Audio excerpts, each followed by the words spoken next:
Let's roll. Co-pilot on the passenger side, be so fly.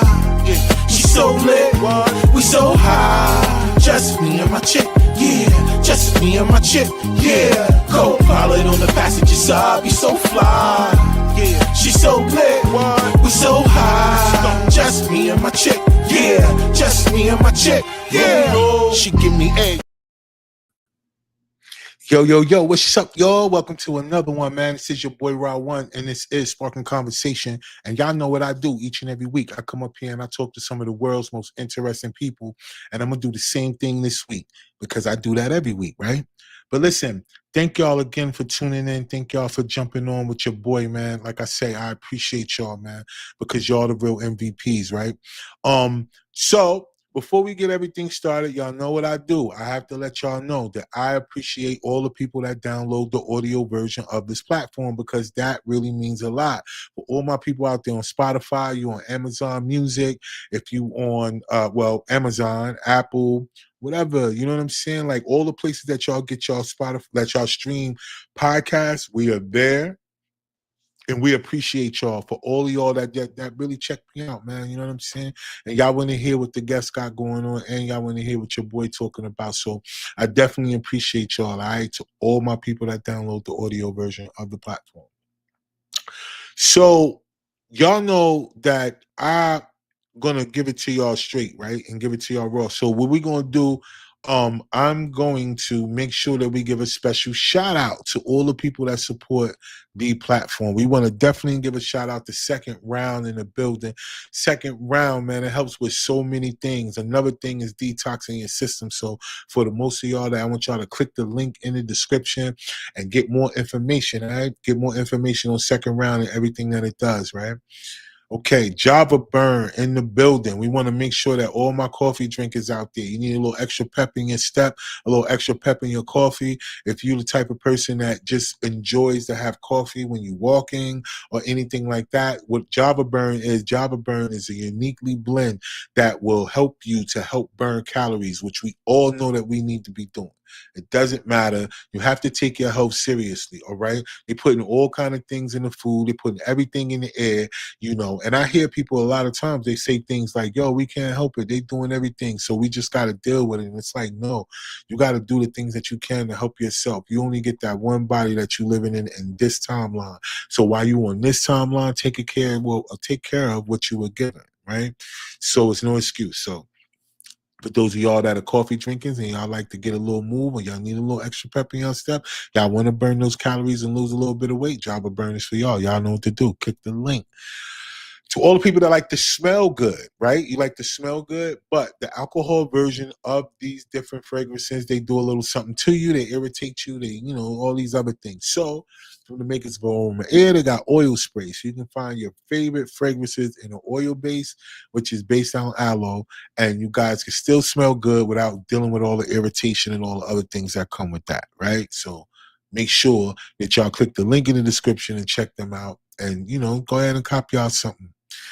All right, so I'm excited because I'm telling y'all, man, this is actually 7 days. 7 days from today, our new short film comedy drops called Kill No One. It drops on the 13th, next Tuesday, 12 a.m. You know, it's going down. I got a bunch of my friends in it. We have some fun with this one, man. And I'm just anxious to share it with the world. So hopefully all you guys will be tuned in. Next Tuesday, you know, we're gonna be on the platform. We're gonna be talking about it a little bit, but for the most part, it does drop early that morning. So we're gonna be going through the whole day, man, just in our zone, right? Just being thankful for being able to complete some things that we think about, right? Or being the people who are not afraid to do what you need to do and not wait for somebody to give you an opportunity, right? There's so many people right now who gave up on their dreams or gave up on everything that they wanted to do because they was hoping that somebody would recognize them in a way where they would promote them, where they would salute them, where they would put them up so the world can know about them. But we find out that it doesn't happen that way. And not only that, a lot of us should be thankful that we never got caught in those situations with these contracts and with these things and these entities, because as you're finding out, a lot of really bad things has been happening happen to a lot of really talented people.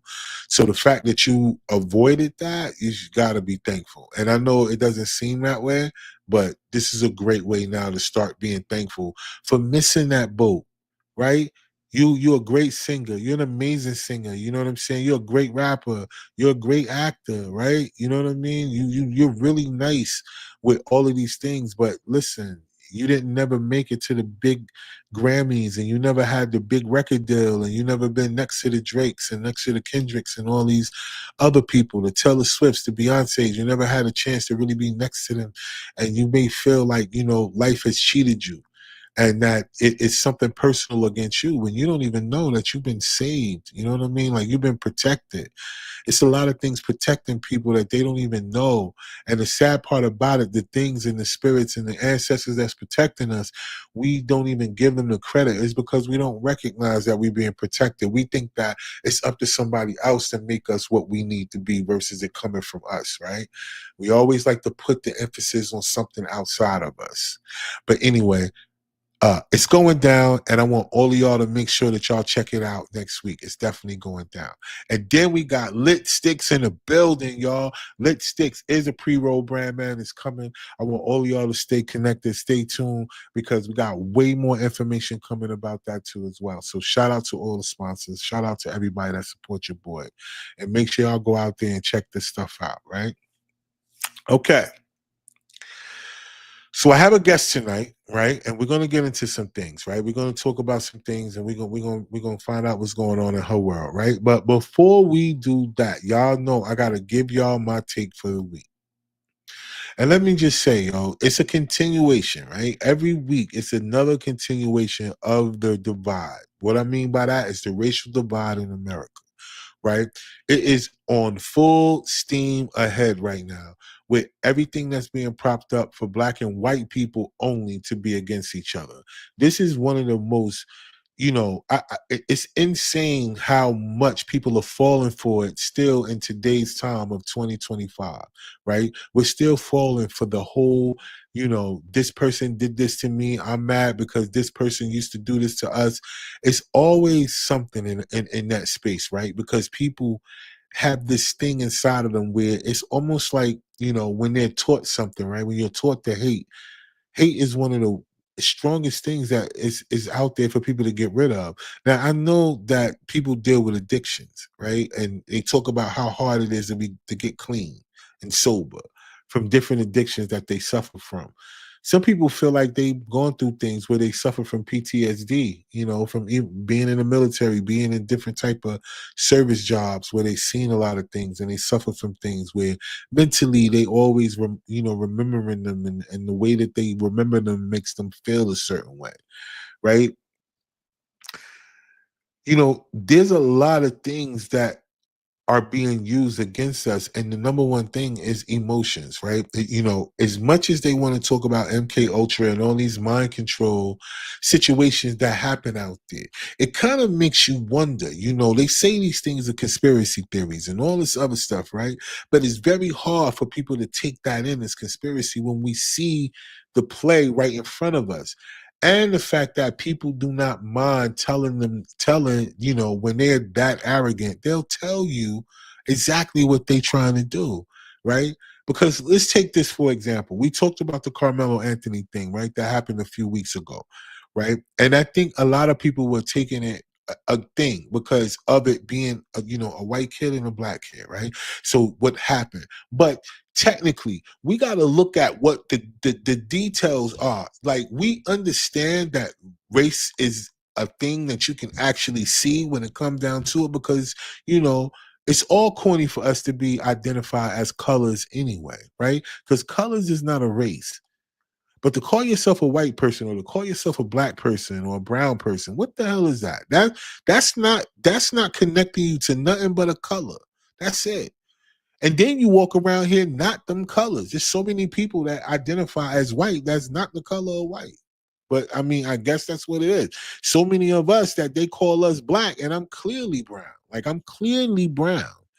But then I have to walk around here and identify as a race of being a black, and that's weird. Like, no, like we should be more than a color. Who are we? If we always had a beginning of where we come from, then that's what we are.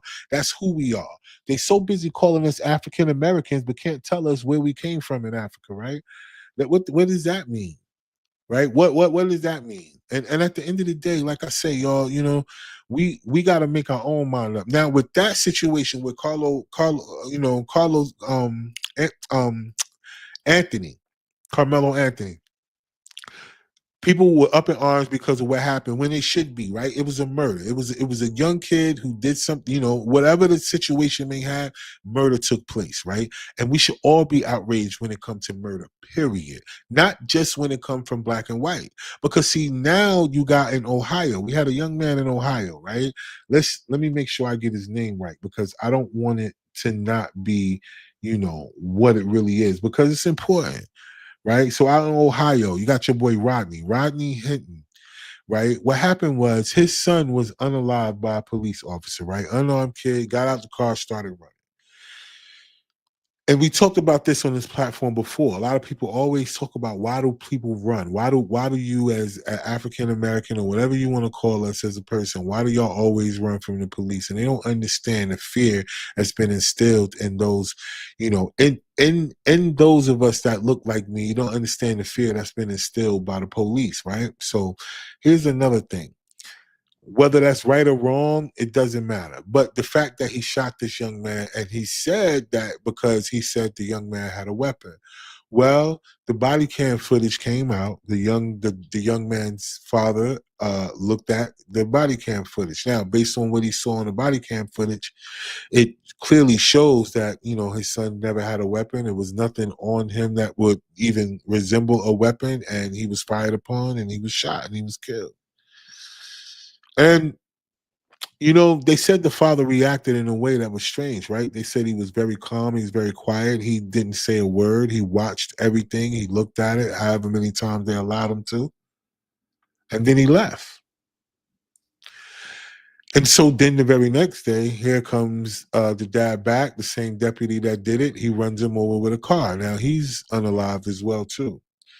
And now this is a thing going on, right? Where there's so much hatred going on in the world based on the scenario that's happening, because now it's being made to be a racial thing, outside of the fact that there's been so many parents out here who've been screaming and hollering like, yo, the police have been unaliving our children, our unarmed children, and they've been able to get away with it for years. And they've been able to do it at a way where whatever their word is just what's been taken, right? The young kids are not here to defend themselves. They can't say what was happening. There's never been weapons that's been turned up, or none of these things in a lot of these cases. And now these kids are not here no more. And you know, the sad part about it is that they judge people by the way they look. Because I want y'all to know, don't think you think that all the brown skinned kids or people who are brown skinned, that their parents are like their parents are just completely black, or whatever you want to call it. Like, some of y'all know that some of these brown kids, they got white parents, right? Or a white mom, or a white dad, in that sense, right?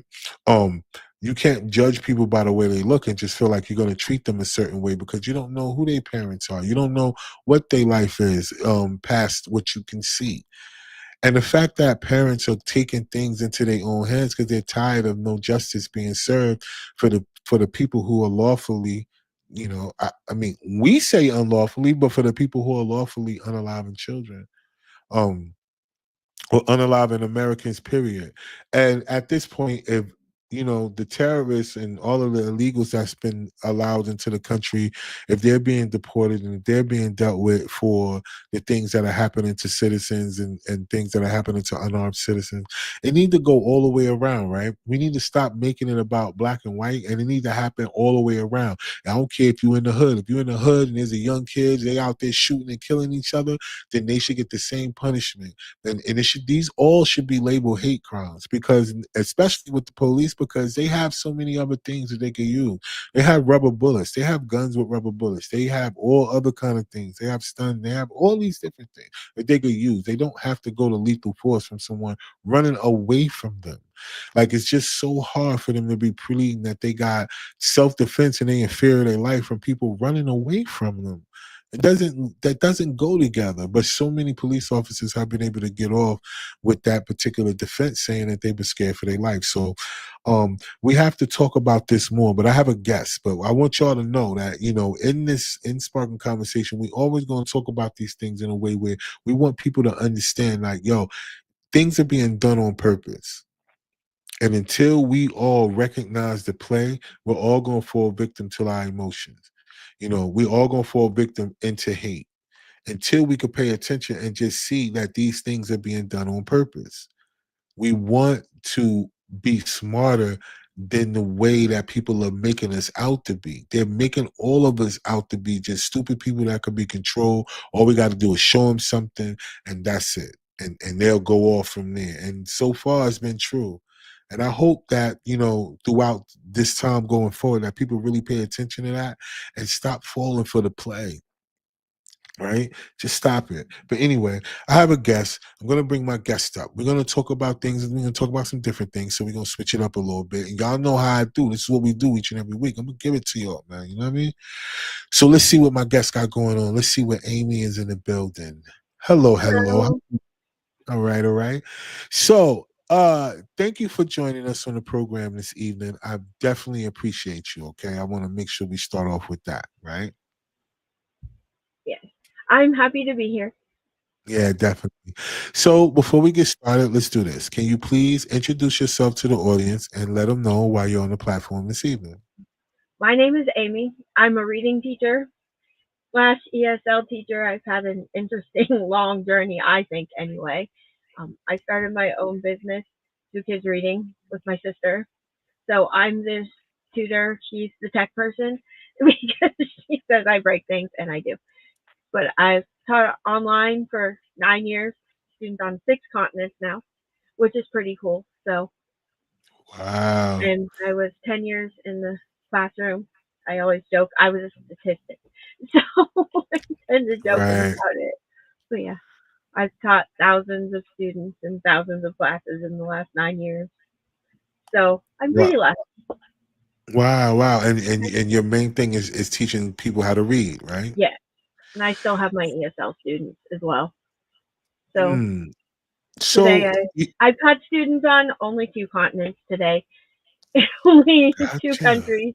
So that's a low day. On the weekends, it's usually 4 or 5 countries, and sometimes I have students in 4 or 5 continents in one class. So Wow. Yeah. Because so my question is, these students that's in other countries and other continents, are they all English speaking students or they're you English learners. English learners? So I'm teaching them reading and English at the same time. So it's pretty cool. And Mm. I'm for the last over 3 years, I've taught students in Ukraine or from Ukraine with a Right. volunteer organization. So I lied. I forgot today is Tuesday. I did teach students in 5 countries. I forgot and Okay. thought it was Wednesday. Gotcha. Well, it's interesting. That's why I wanted to have you on the platform. I know we had reached out a while back and we communicated about what it is you do. And I think it's important because we know in the United States, education has not been the number one priority for the students that we know that, right? We know that there's been a lot of things going on in classrooms and in education the last 4 years, well, almost 8 years or so, that has really gotten away from educating the children, right? So to have a person like you on who dedicates themselves to the one thing that I think all people need, no matter what, because we got a whole bunch of adults right now who really can't read, which is crazy, right? Because they got a high school diploma, but they cannot read. It doesn't one thing about people, and this is what I always say, that people can't judge people, right? Because the one thing about people who have a GED is that they can read. That's Every last one of them that has a GED, a general education diploma, that had to go take the test or who had to go study a little bit, they could read. So although they may not have accomplished things in a certain way, they can. But there are people who have a diploma, who walked across the stage with a cap and gown, who cannot read. It's about 37% of high school graduates are proficient. My fact last Friday was 31% of fourth graders are proficient, and there's a reason for it. That's partly why I'm no longer in the classroom, and I've started my own business so that I can teach students based on the research. So I've written my own books and my own program based on the research, but I'm always writing more and rewriting. So I assess my students, see what they need, and that's what we work on. We work on phonics and comprehension, and it's like a building block. I always get my blocks Yeah, out and I show them, okay, we have to start here and build up.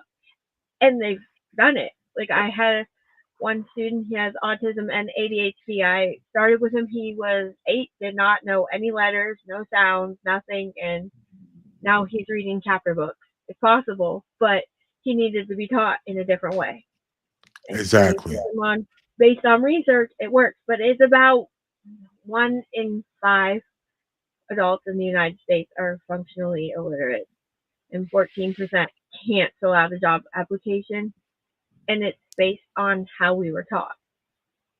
Exactly. That's kind of the problem, which is why I started this. I wanted to change it and teach them the way they need to be taught.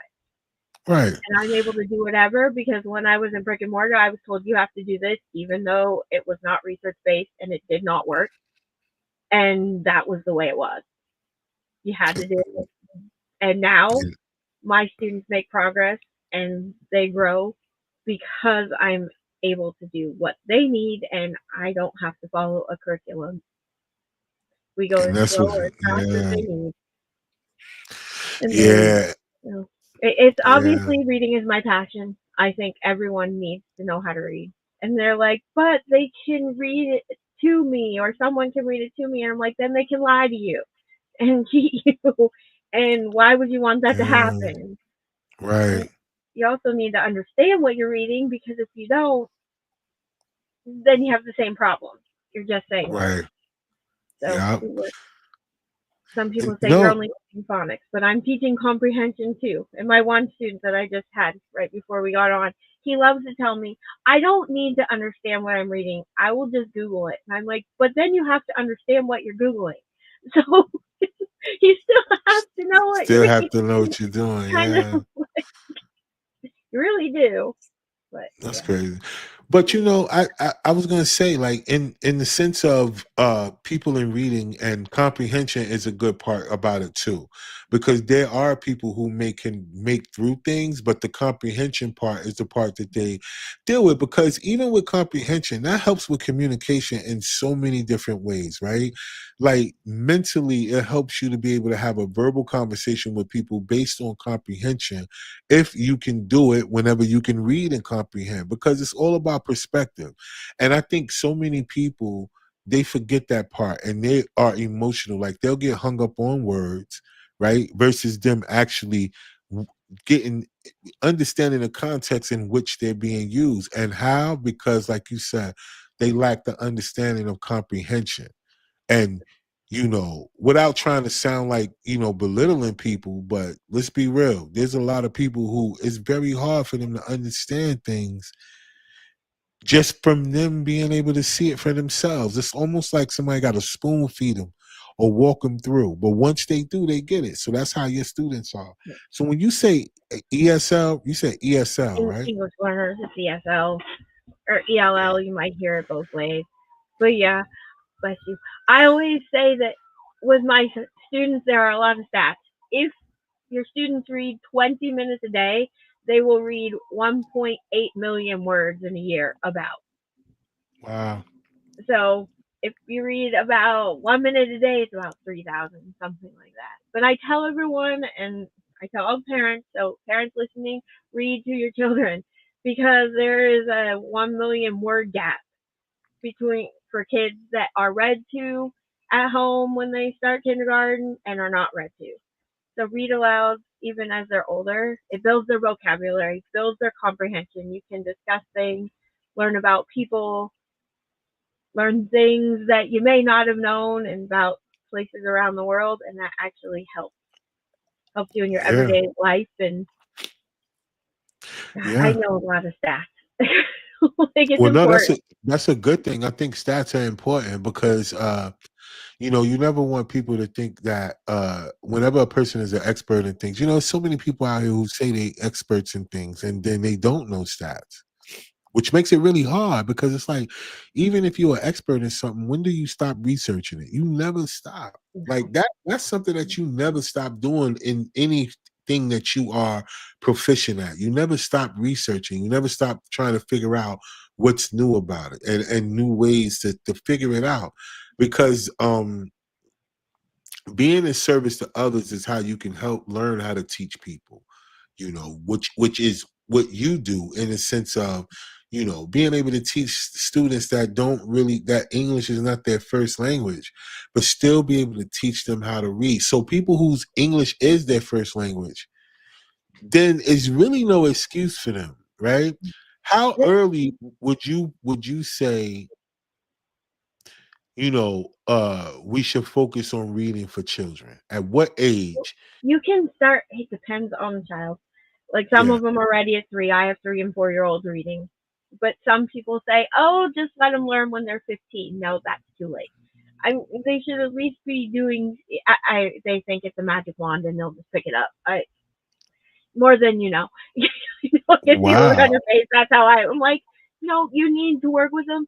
They can screen for dyslexia as early as 5 now. So early Gotcha. intervention is key.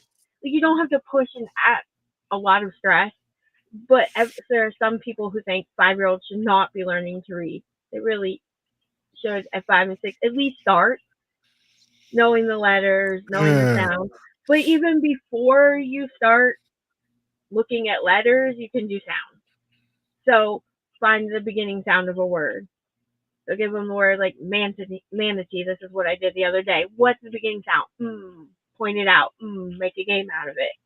What Right. other words start with So just before you even look at the letters and get to the print, be working with, it's called phonemic awareness. So it's very good for them to know the sounds first and have worked with them before they get to print.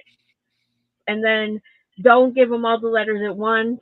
Give them one at a time. Build on that. Keep reviewing, and then once they know a few, you can start reading words like fast, and then Gotcha. work on it. So 5 and 6, people have a problem with them learning so much in kindergarten, but they're Right. pretty much sponges at that point. And that's a good time to see, are they going to need more intense intervention? Because the sooner they get the intervention, the easier it is for them to catch up and learn. You don't want to have them in 6th grade going, oh, we just figured out you have dyslexia, because that's 7 years of school that they weren't getting the help they needed. And it hurts Right. their Right. confidence not being able to read, lowers their self esteem, causes behavior problems. So it Yeah. doesn't mean you have to Yeah. put a lot of pressure. So have patience. It should be fun. Like 4 and 5, you can be playing sound games. Even 3. I learned to read at 3. So did my sister.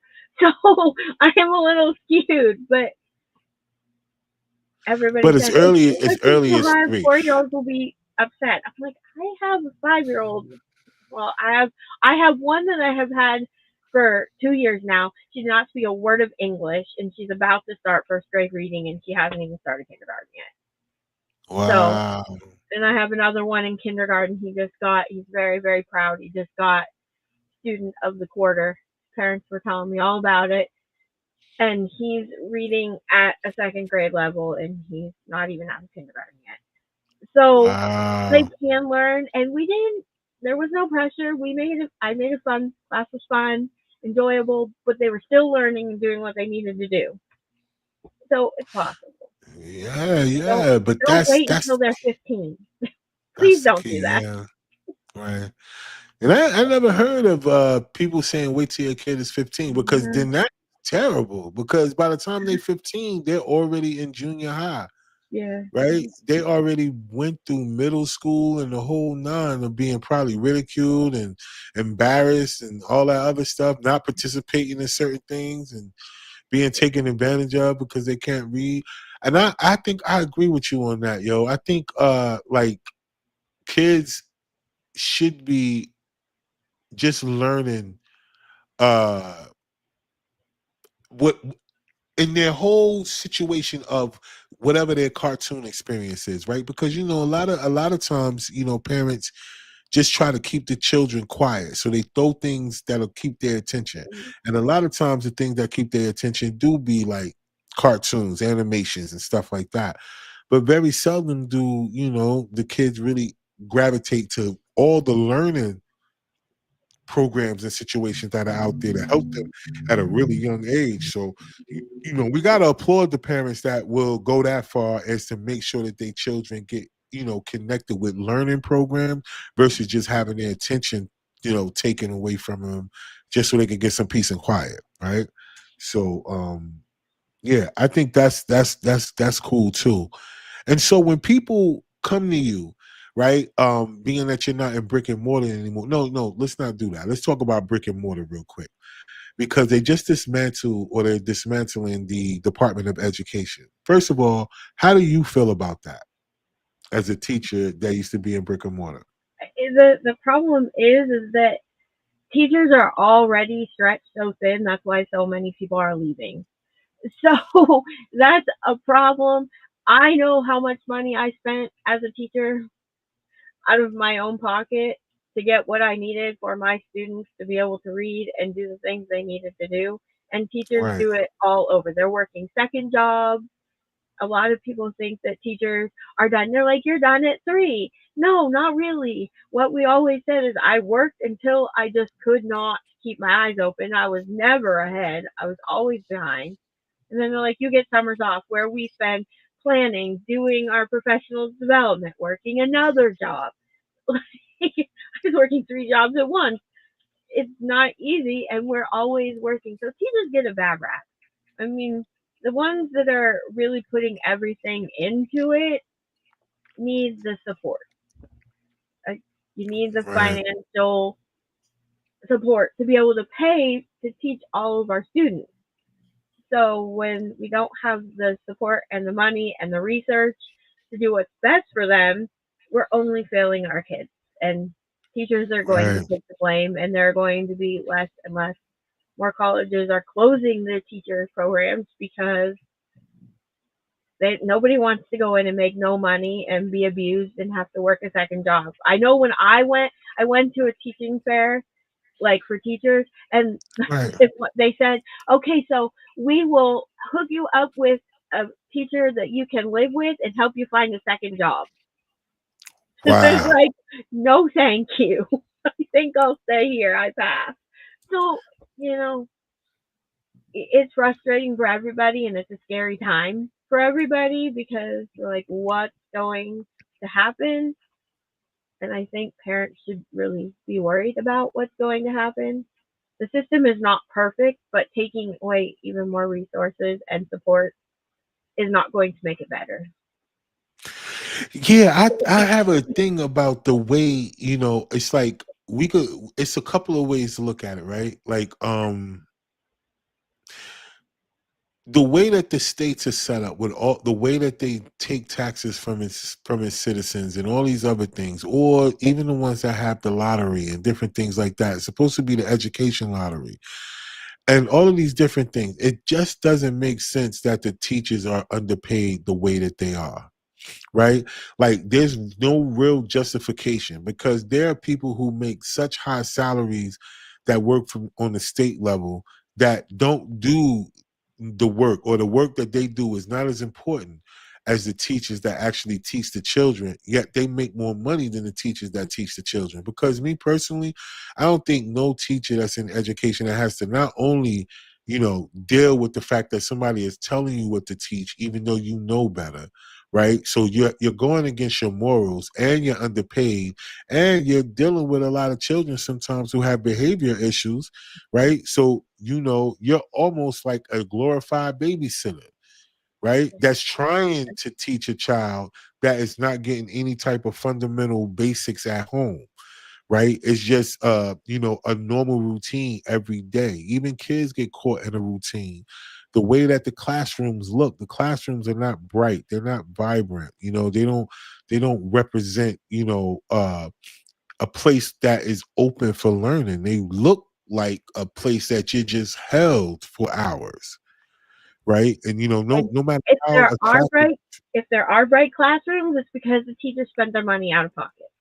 you Like know what there I are mean? people who there are teachers they'll give you one box of pencils for the entire year, and that's all you're allowed to have for your class. I don't know if you've ever been in a classroom, but pencils disappear at a very fast rate. Like Ah, for you can give a sure. student a pencil and then be like, "Where did it go?" 5 minutes later, and they have no idea. So no glue sticks. So I know that parents complain when they have to get supplies at the beginning of the year, but if the parents don't supply them, the teachers will out of their already not. Out of their pocket, not so paid pocket, right? Which is a shame because, like I said, all these things are being paid for, and school lunches, and then whenever the schools have sports, organized sports, people pay to go inside these games and all these sports and stuff like that, and then the parents still have to pay for their kids uniforms, like everything is money going in, and then it seems like the people who need it the most, it's not coming back to them. And that's the saddest thing about education. You have some people who are just there for the check. They can care less about the kids. They'll go ahead and go through the little whatever they've been told to teach them and let them move and go. They don't care, right? But then there's real people such as yourself who actually care about the kids, right? And care about their development and care about their learning and want to be a part of their success story because they became these Fortune 500 CEOs, but because they learned how to read, right? Because they were so proficient in reading. Now they're this important person in the world because it starts from the fundamentals, right? You learn. And you were talking about breakfast and lunch, and some people have a problem with that. That is, for some of our kids, that is the only food they get, is what they get for free breakfast and free lunch. And you can't teach a child if they're hungry. If At their all. needs are not being met, if they're hungry, they're not going to be able to learn because they're thinking about being hungry or what they're going to Right. eat or if they're going to have food. So I know there are a lot of teachers that keep snacks in their classroom.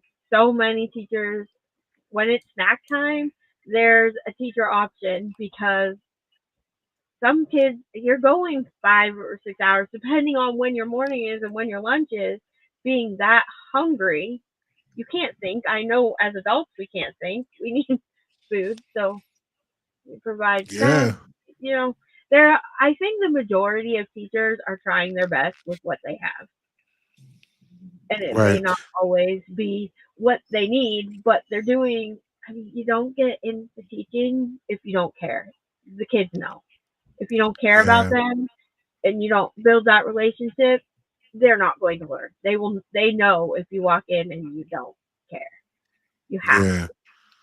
Yeah. And I think that's a big turnoff for children too, because most people think that because they are children and they're young that they don't understand, like they can't pick up on things, and they don't have a keen sense of discernment because children, they may not be able to hone in on it like most adults can, but they feel things at a high rate, and they could tell like when a person doesn't really care about them and the person doesn't show them. Some kids grow numb to it because their environment shows that, right? But then again, because like you said earlier, some children don't eat unless they go to school. Like they get that breakfast and lunch. So on the weekends they scrambling, to. right? Because and then they the ones that come to school, like they got the best attendance. They just might not have the best attitude, but they got the best attendance. But why? Because they're gonna eat. So they're gonna come to school so they can eat. And I remember a lot of growing up, even growing up, I remember people having to go through that as a thing, like literally. Like, yo, I'm only coming here so I can eat, or going through the summer programs, like going to summer school, Mhm. because it's even harder when you at home all day and there's nothing to eat. So at least if you in summer school, you can at least get the lunch and the breakfast that come with summer school. So some people used to just sign up for summer school because they might not have done good in one or two classes just so they could eat. Like, it's tough that we are faced with these type of things in America. And that's what I was saying the other, in my intro, not so much, but I talk about it all the time. The way that people are so separated in this world is the reason why we are in the predicament that we're in. And because it's so much for self. You're a teacher, you're in a classroom, you're helping to provide for children. There are some parents who are able to give their children whatever supplies they need, but then you got the two, three sitting next that can't. So now they're getting picked on. Now they're getting bullied. Now, because this is also, a lot of teachers be trying to balance it out. So nobody has to get bullied. I'm buy something for everybody, right? And y'all have to come out your pockets for that, because there is no budget. There is no, let's do this for the teachers. And I think that's foul. I really do. And I think that the Department of Education being dismantled is the first step of things being able to bring the power back to the parents to be able to get the right type of support that the teachers need. Because now the teachers will be able to teach how they need to teach, and the parents would be more suitable of being able to support it. Because now you got parents, as quiet as kept with everything that they've been teaching the children about sexuality and gender stuff. That's not the place for children to have to learn that. That's not making them a productive citizen for them to have to be forced to learn about that at such a young age, right? And this is what's been forced on the children lately. Like, they so busy trying to figure out what's wrong with them because people are telling them that something is wrong with them, and it's hard for them to learn how to do anything outside of that, right? And so that's why it's important that we have people such as yourself who buck up against the system, so to speak, because you could have stayed in the brick and mortar for the safety, right? Versus But going out on your own. I wouldn't have survived. I always said I wasn't a very good robot. I was like, I was questioning, and I'm like, why are we doing this? They had me teaching children contractions. They didn't know their names. I'm like, this is not working.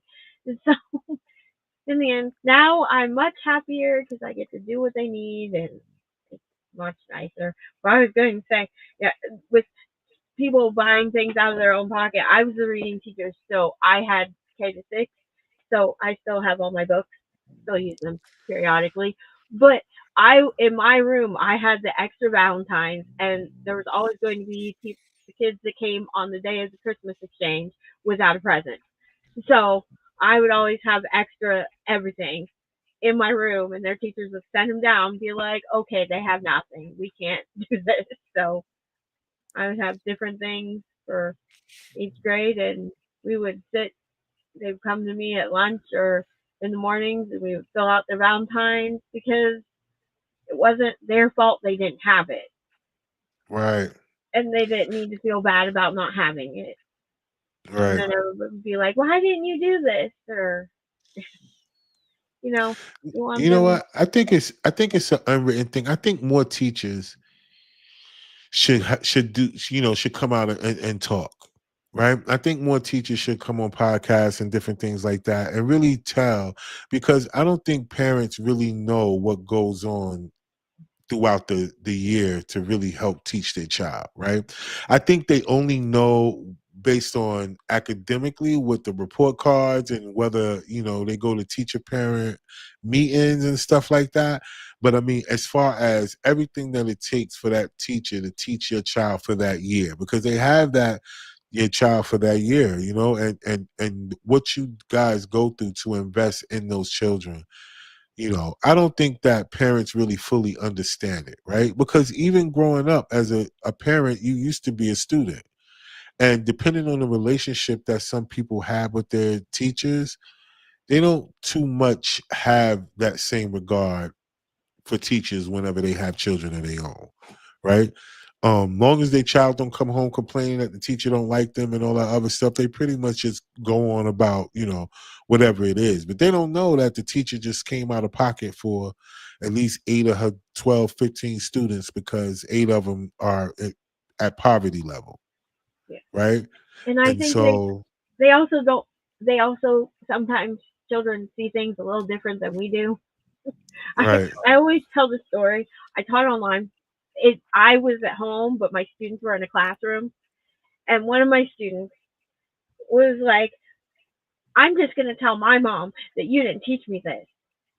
And I said, you may want to remember that it's recorded. Like, it's recorded. And he said, oh man, I forgot I can't lie about you.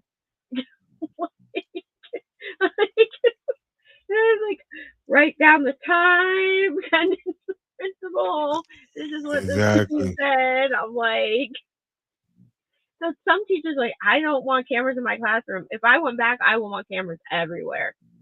Right. Yeah, just so it could It's be not proof of not for everything. people to spy, but just have. Like, No, I 'cause- think I think it should be, and you know what? And to be honest with you, I think cameras should be in the classrooms, and parents should be able to remote into those cameras to see what their child is doing throughout the day. I think that certain alerts should be sent to parents as reminders for them to tune into the camera to check their child out, because some parents need to see their children in action sometimes, and then some parents need, some children need to know that their parents can see them. Right. I think that will help out with a lot that's going on in the classrooms too. Right. Because, I mean, let's think about it. If a person really think they know their children, right? If they really feel like they know their children, then you would want to put your children in the best position for them to succeed. And a lot of times, just sending them to school is not enough, right? And just your thought process of saying, I'm doing that part is my way of making sure that they get an education. Well, how much are you supporting the teachers that's educating your children? Right? How much can you give them a gift card? Like a little, like you said, like buying a pack of pencils. Like there are ways that you could buy things wholesale too. Right. So if 2 or 3 parents was to give a little $20, $25 gift card to y'all, that's $75. That's enough. You could get so much supplies or so many little snacks or so many extra things. Like, not that they don't have to, but just the thought process of understanding how important you guys' jobs are and how much y'all put into people's children. I think it goes unnoticed, and I think it's because a lot of you that are good teachers are parents yourselves, and you guys don't really complain. Well, you might complain to each other, but y'all yeah, don't we complain complain to to the each other. parents. And Okay, I think parents forget we're on their side. We want what's best for our students. I mean, we spend more time with some of their children than they do, honestly, exactly. in the year. So we are not out to get them. We want them to be as successful as they can be. We want them to be good people. We want them to care about others. So it's like when I was in brick and mortar, we always were doing cultural things. I didn't know I was going to end up teaching students around the world, but I've always taught my students about others and helping others and being kind with our reading. And you can do that with books. You can travel with books. So we traveled with reading. So I think it's important. My sister always tells me I have a very different perspective from other people Right. because I teach students on 6 continents. Most people don't have that privilege of knowing people from around the world. And in my tutoring community I'm part of, there are people around the world in it. So we learn from each other. In Mm, my writing community, I'm with people from around the world. So I'm really lucky. I know you were talking about people being divided, but what I've learned is we're more alike than we are different. I mean, exactly. there are I mean everybody's different, but everybody for the most part is trying to do their best, have a good life, take care of their children, be happy. That's Yeah. that's and my sister when I hear things. like in the news. And she's just like, you have a different perspective. Remember this. They don't have your perspective. So Right. teaching my students in Ukraine. I mean, I've taught them in bomb shelters. I have Mm, people that I know going, it's not real. And I'm like, I heard the gun. I know what it's like to have them come and tell me, we're not in school today. Um, a bomb went off on our playground. Luckily, we weren't in school when it did. Or they're rotating when they have class because there are bomb holes in their schools. damn. It's it's scary, That's and crazy. That's scary. but you know, my students in Myanmar, I didn't realize it the one day. I'm like, why is there banging, guys? Because the war hadn't been to them, all their families had come. And I didn't realize it. And they're like, no, oh no, we're just fixing our house. I'm like, why are you fixing your house? They wouldn't tell me. And a couple of days later, they're like, yeah, we have to move. And so they've pretty much lost everything. My one student lived in the woods for months. I didn't know if she was okay. They always Mm, say last Christmas I cried because I got this message from her and she's like, Merry Christmas, teacher. I'm like, you don't even celebrate Christmas, but you're alive. I'm so happy. Like everyone's like, why are right. you crying? I'm like, my student's okay. Like not in a great position, but at least she's alive. Right. So Yeah, it's like I man. know I kind of went off on a tangent, but like I think it's No. important Man, for people the education to is know. good. I mean, yeah, no, because you all over the world, and like I said, a lot of people don't pay attention to things. That's why you made a great point. I say that a lot. We got more things in common than we got different, and a lot of times all over the world, people are dealing with things that are similar. It just may be a slightly different in some type of way, but it's similar, right? You know, you got people who, like you said, in places like Myanmar and and Ukraine. I mean, these are places that stay, well, Ukraine as of recent, but Myanmar, I mean, it's always been some type of something going on out Yeah, there that's been crazy, right? and most Where, people haven't even heard of it.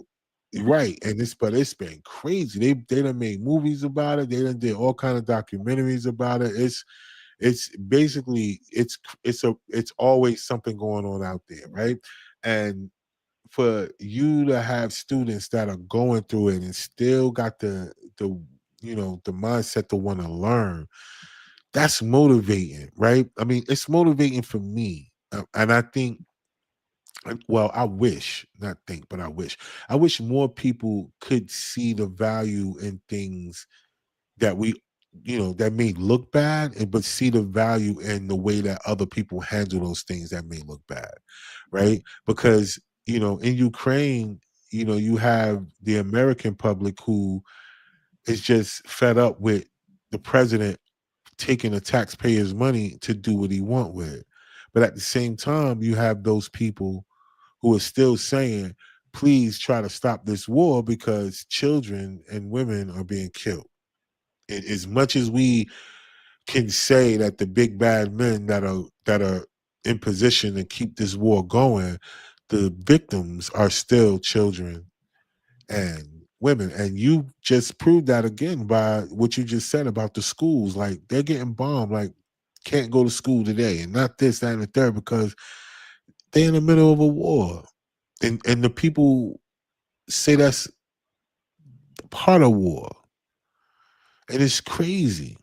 Right? Same thing going on in Israel. You got Israel. You got kids who are trying to learn in Israel, right? You got the Palestinians who've been there. Then you got all these other things, and they being bombed, they getting killed, they being genocided against, and everybody is being made to make it seem like it's justifiable for them, right? To be able to do that to a bunch of people when them themselves didn't feel like it was justifiable when it happened to them.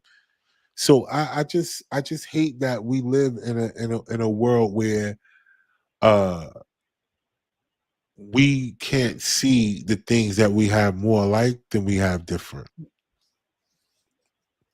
I always think people should meet people from around the world. They would probably learn a few things, maybe more than not. But it's also I teach students in Asia, and the majority of my students are in China, and they are very, very sweet. Like when COVID happened, they were sending us things and sending us masks. I mean, they're truly loving people, but everybody has such a bad opinion of them. And Yeah. I'm like, I love my students. They're nice, they're sweet. Their parents are always like, how are you doing? How are things going? Are you doing okay? You know, Yeah. it's like they're very, very loving, and I think people don't see that. Nah, because it's the same thing about us. Think about Yeah, it. Think about how much these countries so-called hate America, yeah, but it ain't the Americans. It's not us, right? It's not us who they mad at. yeah. And It's I and it's the we people who are in charge, and it's the same thing in China. It's the people that's in charge that make China seem like the Chinese people hate us. You know? we always say that our students, so many of us that work with them, that they know there are loving, caring people in the United States. They know that people are kind. But one of my students has a baby brother, and he's a few years younger than my new niece. So it's so funny. Like he'll come out and I'll get to see him because I have her every day. So Right. he, That's cool. he comes and visits, and then she's like, he really likes you. He stopped crying. I mean, but which is that's the thing. It's like we could find so many things that could help bring us together more than we can have that'll separate us. It's just the mindset. You know, you got to be willing to get out of the victim mindset that everything that happened to you or the people that look like you, it only happened to you. Right? It's happening to everybody all over the world. Everybody has gone through something tragic that could put them in a place of PTSD, but we got to get through that, right? But I think tonight's conversation was really good because I'm so glad that you came on because I've had different people in the education space on, but it's came from mainly social work, right? Education through social work, which helping people to deal with their emotions more than it is about their academics, right? But the fact that you are a person that specializes in reading, I think that's so important because having you on tonight, I hope a lot of people watch this would really get into themselves about the basic fundamentals of your child being successful is going to start with their reading and comprehension, and hopefully they will try to take it into a consideration and maybe invest in their kids in that perspective as well to get tutors like you that really care. And if more teachers like you or more tutors, I know you said you have them in your network, these guys should do more podcasts. Right? You know what I mean? You guys should do a lot more uh telling exactly what it takes for you to teach people's children. What are the things that you guys actually really invest in to make sure that their children are successful by the end of the year, right? That they advance from you in a way where you know that wherever they going, that the things that they took from you should help them conquer every step going past you, right? I think a lot more teachers should come out and be willing to share these things because a lot of it's just not happening a lot. Yeah. So And I think many please. of them are afraid of the consequences. They're still in Mm. Well, public we got to school. find a way. We got to find a way because the parents overall, I mean, it's going to affect them the way that their children are being taught. So we got to find a way for the parents to encourage the teachers, right? But we got to find brave teachers too, such as yourself. We And got to find more teachers that are brave enough to come out and say, "Hey, I'm gonna be honest with y'all. Yes, your child is on the honor roll and is this, that, and the third, but I want to let you know it's because, you know, this is what had to take place. We had to invest in this. We had to get this. Sometimes your child came to school hungry. Sometimes your child didn't have lunch. Sometimes yes, your child is very smart and academically bright and all these other things we believe in your child. I just want you to know the investment that it took for us to make sure that your child had the self-esteem and the motivation to keep going and not be torn down by their lack of, right? Because they're watching other students who are not in lack, right? So we want more. teachers like yourself to come out. So before we get out of here this evening, would you please do us the honors and giving out your information real quick to the parents that may have been watching this and the ones that'll watch the playback, if they want to reach out to you to be able to acquire your services to help them with their children and advancing in their reading skills. My website is zookidsreading.com, and it's Zoo Kids Reading on YouTube as well, and Instagram. And I have a parent Facebook page. If you go to zookidsreading.com, you can find it. But there are also books on there that you can print to help your kids, and I am working on publishing. Hopefully by September it will be out, some books that will help parents teach their students. If they aren't able to afford tutors, they can teach them on their own. It will be very specific and to the phonics, as well as a fiction series I'm working on. So stay tuned for That's more details. It'll be up on my YouTube and Facebook and zookidsreading.com. okay, great. So I want all the people that's watching tonight, that watch the playback, people that will, join a part of this conversation. I want you guys to really uh take into consideration what extra steps and extra investment that teachers are making in your children's lives for them to be successful. you know um kind of put yourselves in the shoes of a person who has to do that, not just for your child but for multiple children, when you as a parent only have to focus on the children that are in your vicinity, right? No matter what, teachers have to focus on more children than probably the ones that you have. And not only that, they have to still have that same focus for their own children when they're parents as well too, right? Because they never get to turn off their teaching hat. They teach your children at school, and then they got to teach their own children when they're at home. So a teacher is a 24-hour thing, just so you guys know. And they're underappreciated and they're underpaid. Let's just be real. So I'm glad that you came on tonight. I hope more people after tonight and continue on will, that are teachers will, really take it into consideration to jump on out here and tell more of their story, get so the parents can get more involved in helping them help their children. Okay. So thank you so much, Amy, for jumping on. ZooKidsReading.com, ZooKidsReading.com for all of y'all that are watching. If you want to get your children some extra steps in their reading, prepare them for the future, prepare them to be successful. It all starts with the fundamentals. We know they need to learn how to count, but they got to be able to read, right? Because even with reading, you got to be able to read numbers. Like everything starts from reading. Okay. So let's get to it, y'all. Let's be supportive and let's put our children first, okay? Or by all costs.